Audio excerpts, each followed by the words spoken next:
It's time now for at least in local news. In the news, we're winding down the final week of early voting here in Wayne County. Again, it's been a 3-week period as registered voters cast their ballots on both the Georgia presidential primary and further not to extend the 1-cent penny tax for the county in their SPLOST 5 referendum. Got today, Thursday, and Friday left early vote at the Craig Williams Rec Center at 245 East Bay Street. Again, the time each day from 8 a.m. to 5 p.m.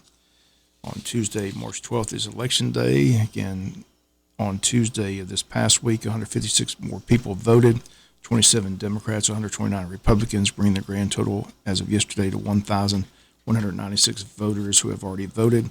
Wayne County has 17,729 active registered voters in the county. Once again, the county's SPLOST 5 referendum on the ballot. That's a yes or no vote. The county hoping that registered voters see the need to extend the 1-cent penny. Once again, the fate of the county's SPLOST 5 referendum will be known Tuesday night when all the votes are counted. Meanwhile, qualifying for elections in Wayne County taking place all this week at the probate office up until 12 noon. On Tuesday, only 2 more candidates qualified. Both were in the school board races. Both incumbents Tina Mosley and Todd Wise qualified in their respective districts. Right now, they're running unopposed. Kerry Yarborough running unopposed. He qualified Monday to run in District 1, currently held by incumbent Joe McPipkin, who's indicated he's not seeking re-election to the Board of Education. Once again, many qualified on Monday, including several longtime incumbents. We begin with State Court Judge Vi Bennett, who says she's seeking another term as State Court Judge. Ms. Vi Bennett, State Court Judge, running for another term. I guess you're comfortable in this role. Well, I am. It's the honor of my life, and I believe that I am a much better judge than I was lawyer. It's an entirely different skill set. And I was brought up to see more than one side of the story, and that's what I try to do, and to treat people fairly, give everybody an opportunity to tell their side of the story, and then, by the grace of God, rule. For those not familiar, what's the State Court Judge handle? So we have 2 trial courts in the state of Georgia. We have Superior Court and State Court. So State Court is a court of limited jurisdiction. However, we are not very restricted. On the criminal side, I am limited to hearing only misdemeanor cases, which are those crimes punishable by imprisonment by 12 months or less. On the civil side, I can hear everything except domestic relations. I'm not a court of equity, and I don't rule as to issues of real estate. So I do a lot of medical malpractice cases, a lot of automobile accident cases, and I think the Superior Court judges are happy that I am one that is going to handle those. And so if they file them in state court, they can actually get in front of a jury quicker than they can, because Superior Court is just so backlogged with the felonies that they have to hear. And how long you been State Court Judge? I'm finishing up my 12th year. Okay, well, wish that's the best of luck. Thank you so much. And citizens of Wayne County, thank you so much for allowing me to serve you, and I look forward to the opportunity to serve you again. In the event I do have opposition, please vote for me. Thank you. And once again, those comments to State Court Judge Vi Bennett, again, currently running unopposed. Also seeking another term in office is Clerk of Court Frances Jurgen. WFO-FM had a chance to talk with her on Monday as she qualified. Mrs. Jurgen, Clerk of Court, running for another term. How long you been Clerk of Court thus far? Well, this is my 8th year. And tell us what all Clerk of Court does. Oh, wow. So much stuff. So Most much. people don't understand. That's what I'm saying. That's why I'm asking you to explain what all the Clerk of Court has to Right. Well, first of all, we're the custodian of all the records at the county. That is court records, real estate records, just all that. And do. Handle the day-to-day Superior Court. yes, You have to line up yes, the judges yes. and all that good stuff. And the jury. You know, And the we're jury, responsible right. for the jury. Have you select the bailiffs, or are you in charge of that? No, the sheriff does that. Okay. So that's one thing we don't have to take care of, thank goodness. But you run the daily courtroom Yes. upstairs. Yes, and then courtroom C, which is in the sheriff's office. You know, we're always there when we have court. And we have juvenile court, and we have 2 state courts, one's criminal, one's civil, and we have 2 superior courts, one's criminal, one's civil. So we have those. Okay, I could ask you an interesting question that I ask all the time. You've been there long enough to know they used to sequester juries on these big major trials, but now they hardly ever sequester a jury. It saves money, but they have all the problems because the judge says don't listen to the radio, don't read the newspaper, but with social media. How difficult is that?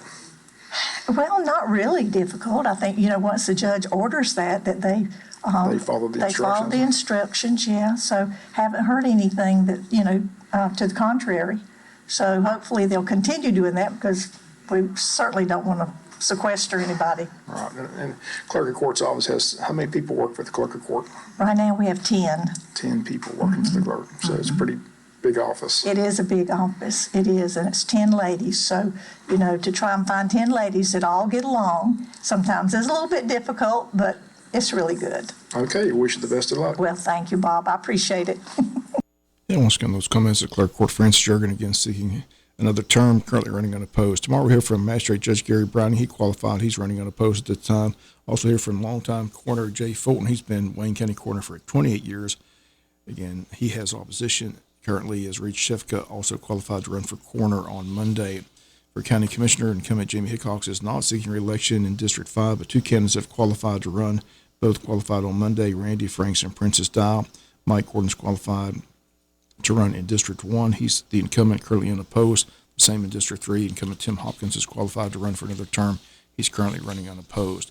Hope Cunningham qualified on Monday to run for probate judge. Allie Quinn Harnage qualified Monday to run for tax commissioner.